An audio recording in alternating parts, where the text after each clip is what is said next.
out a clandestine drone campaign in Syria. The Washington Post has reported that the CIA and U.S. Special Forces are using unmanned aerial vehicles to kill key Daesh terrorists. The paper says the drone operations are separate from the wider U.S.-led airstrikes against ISIL. The U.S.-led air campaign in Syria has been widely criticized for ineffectiveness. And the U.S. is carrying out drone campaigns in several other Muslim countries, including Pakistan and Afghanistan. Washington says the raids target militants, but many civilians have fallen victims to the airstrikes. Crossing over to San Francisco, joined by former U.S. Army psychological warfare officer, Mr. Scott Bennett. Thank you so much for being with us. Well, what do you make of these new reports that now the U.S. is actually targeting some of the top Daesh terrorists in Syria? Do you think that they really are targeting these individuals, or how do you see the situation actually, the way that the U.S. is dealing with Daesh in general right now? Yeah, well, there's two schools of thought. Either they're a legitimate counter-terrorist operation, or they are simply an excuse for further penetration and destabilization of the Assad regime, and for targeting purposes of the Iranian regime later on.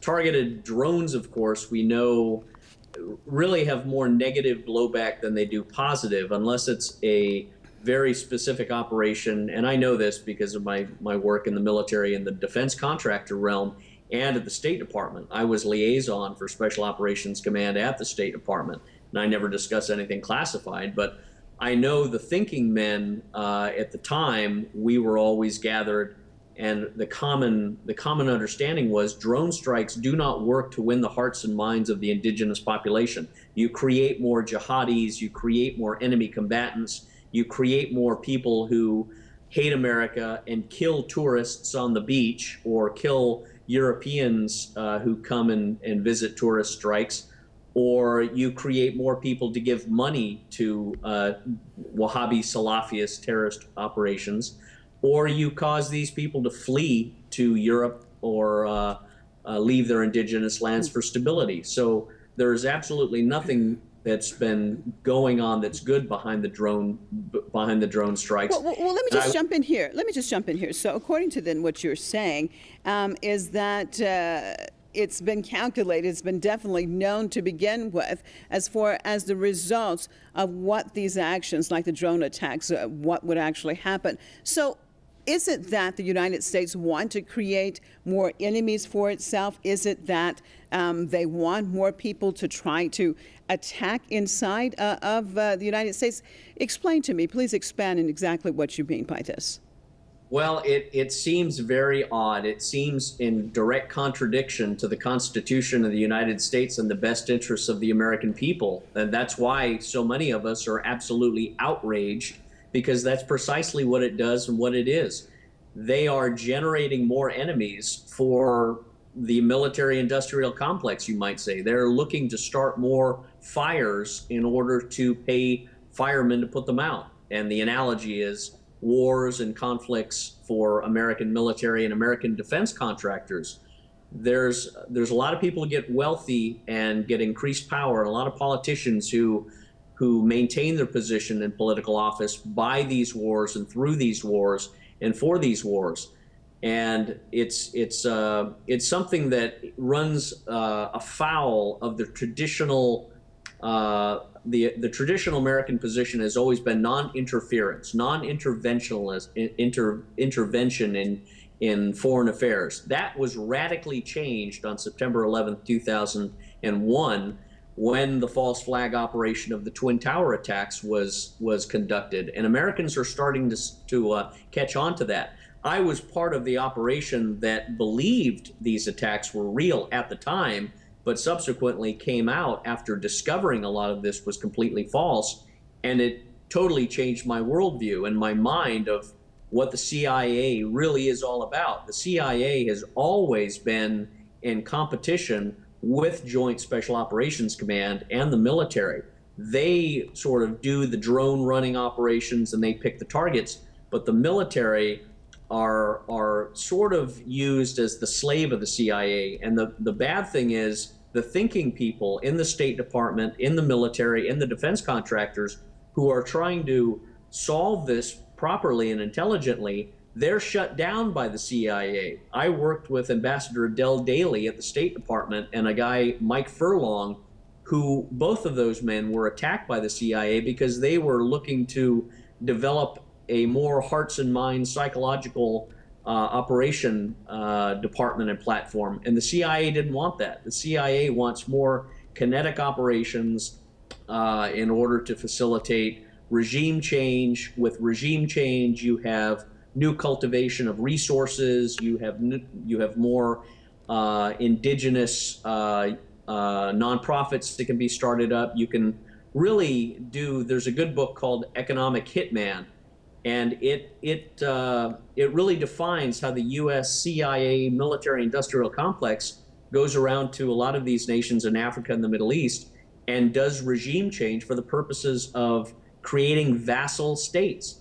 That's why they're so frustrated with Russia, because they will not be a vassal state. That's why they're so frustrated with Iran, because they will not be a vassal state. The same applies to Syria. The same applies to China. So we're seeing the BRICS nations slowly morph over to the right, and it's isolating the U.S. and our policy, which I think is completely maniacal. And I think Europe is increasingly joining the side of the Russian, Iranian, BRICS nation countries, because they're not about destabilizing the Middle East. They're about stabilizing it. They're not about ruining Libya and Syria and causing hundreds of thousands of people to flood Europe. Mm-hmm. They're about stabilizing those countries so those indigenous peoples can remain in their own countries, their own cultures. Okay. And the U.S. seems to be obsessed with destroying that balance of power. And of course, the U.S. is on the other side of the world and probably not feeling a lot of the repercussions like the Europeans are. Thank you so much, Mr. Scott Bennett, former U.S. Army psychological warfare officer, for being with us. U.S. revives plans for a nuclear first strike on Russia coming up. Soft assassinations of anti-NATO leaders. Star Wars, tested for Eastern Europe. And U.S. space weapons, a quote, unofficial declaration of war.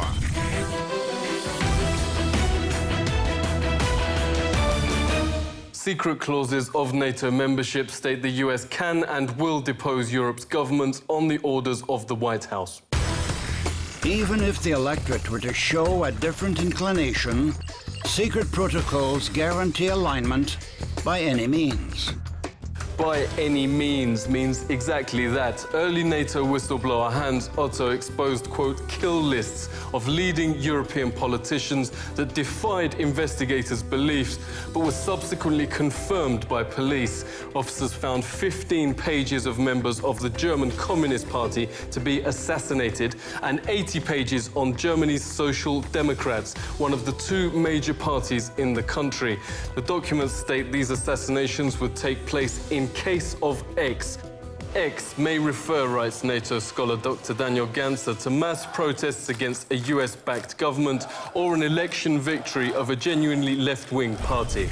Instructions for such operations were kept at NATO military headquarters south of Brussels. Der Spiegel reveals a, quote, strictly secured wing of the building. A grey steel bank vault door prohibits trespassing to the unauthorized. Papers on NATO operations in Europe are marked American eyes only. When the EU Parliament officially demanded NATO stop these operations, which have become known by the codename Gladio, the US simply ignored it. Richard Cottrell is a former member of the European Parliament. NATO tried to ban his investigation, Gladio, NATO's dagger at the heart of Europe, which reports both so-called soft assassinations, smearing non-aligned EU politicians through mainstream media to make them unelectable, and real assassinations of politicians that still got elected. Richard joins us. Really great to see you. What's going on? The United States is not prepared to tolerate governments which are unfavorable to the regime. Let's give the example of Syriza in Greece at the moment, which has just won, come top of the list in the European elections. This is an example of a government which is not going to be tolerated by the United States of America. Yeah, you write to prototype soft assassinations. British Prime Minister Harold Wilson, whose, quote, blasphemy in American eyes was to flirt with nuclear disarmament. Yes, it's become a little bit more difficult to, shall we say, use violent means than it was in the past. So now you're going to see a lot more of the Harold Wilson tactics. And they will now increase. And I'll tell you why. Because this weekend, the European elections were held. And this has resulted in a very large bloc of anti-Europeans, led by the Le Penista, the National Front of France, which has come out on top in the European elections. Nigel Farage, leader of the United Kingdom Independence Party in the UK, who has come from virtually nowhere to become the leader of the third largest party. This will not be allowed to happen. So there will have to be Harold Wilson-type moves now to remove those leaderships and those parties in those various countries. NATO is attempting to supersede and actually replace the United Nations, reveals former Assistant General Hans Sponek.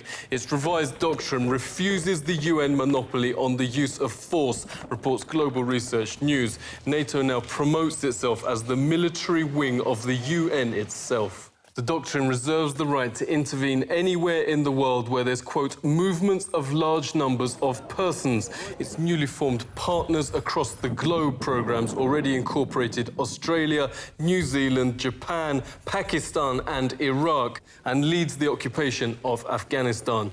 With the expected addition of states like Colombia and El Salvador, NATO will be on all 6 inhabited continents.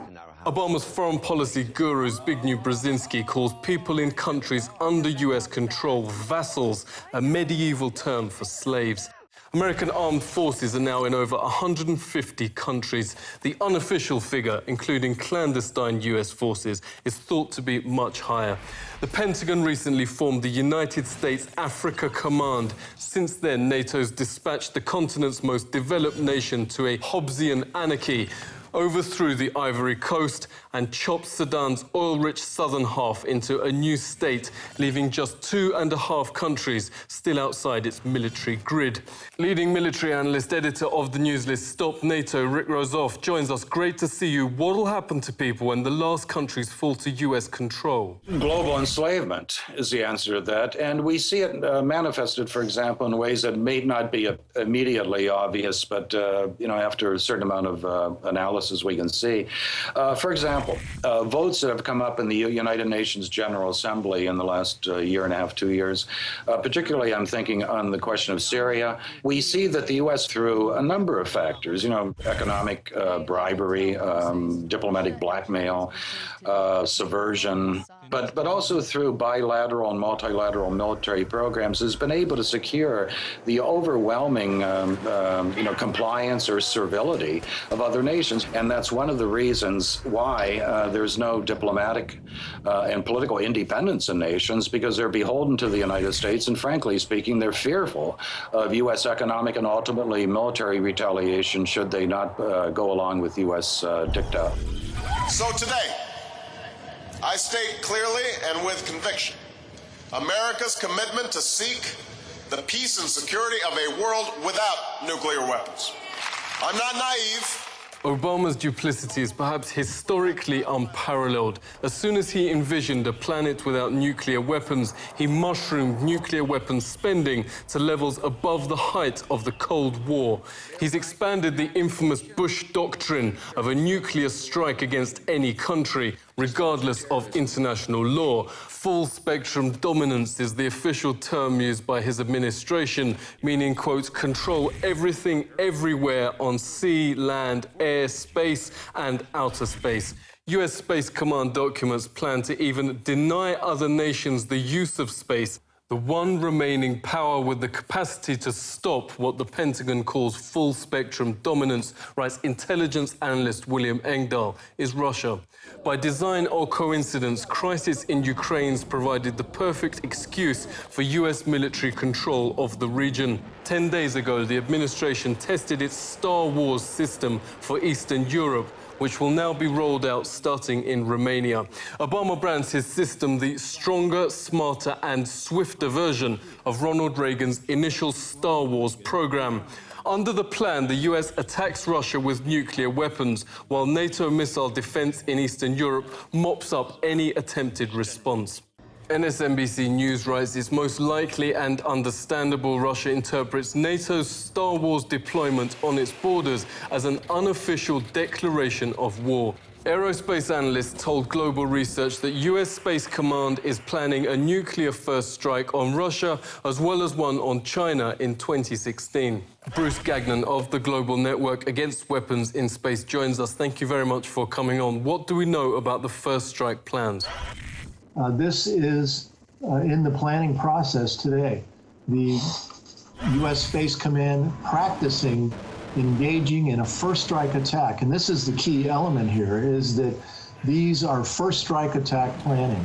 These so-called missile defense systems are key elements in U.S. first strike attack planning. The idea is to hit China or Russia first with a first strike, and then when they try to fire their nuclear retaliatory capability, it is then that these so-called missile defense systems would be used to pick off any retaliatory strike.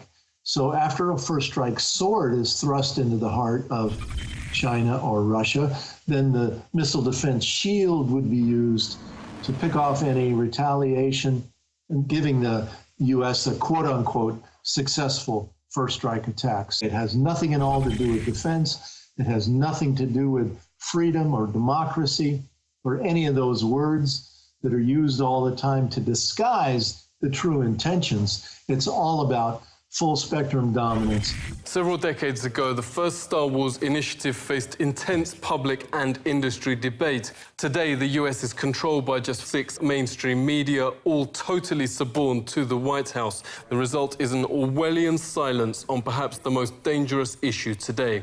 Europeans may decide they want their leaders chosen by NATO, or even that they support nuclear strikes on China and Russia. Since the US-controlled mainstreams never even informed the public these apocalyptic plans are on the agenda, the first people may hear of it would be this. Seek truth from facts. This is The Truth.